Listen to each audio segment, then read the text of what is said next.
Улсын их хурлын тухай хууль үндсэн хууль хоёр хоорондоо зөрчилдөж байгаа энэ асуудал чинь одоо яах ёстой юм бэ? Цаашдаа хэрэг ёстой юм бэ? Ямар нэгэн авилга албан тушаал эсвэл одоо гэмт хэрэг шүүхийн байгууллагаар эцэлэн тогтоогдсон бол тэр их хурлын гишүүн татагдчих чадахгүй байгаа шүү дээ.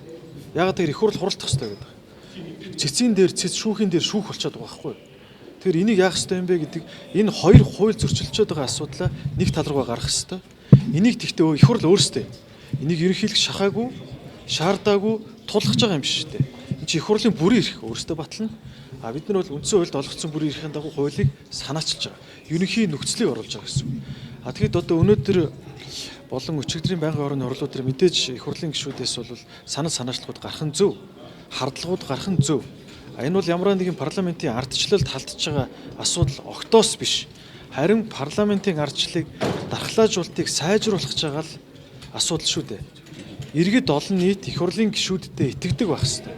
Гишүүдэд итгэх сайжирснаас парламентын дархлаа өөрөө сайжирнаа л гэсэн асуудал байхгүй. А үүнийг бол мэдээж олон талтай одоо бодож энэ бүхний үзүүрт бас давхар асуудал байна гэж их хурлын гишүүд шүүмжилж байгаа. Энэ бол эрүүл шүүмж юм байх ёстой. А тэгвэл энийг бид тулгаагүй. Энийг өнөөдөр батлах гэж байгаа юм биш. Энэ санал санаачлагыг дэвшүүлж байгаа. Ингээд үүнээс цааш хэрвээ хилцэн гэж их хурл шийдэх юм бол их хурл өөрсдөө ажлаас гаргаад энэ одоо эсэргүүцэж байгаа олон талаас нь ярилцахыг хүсэж байгаа зарчмын шаардлага тавьж байгаа гишүүд бүгд өөрсдөө оролцоод өөрсдөө энд ерөнхийлөгчийн институт оролцох ямар ч шаардлагагүй оролцох эрх зүйч байхгүй. Их хурлын бүрийн эрх байхгүй.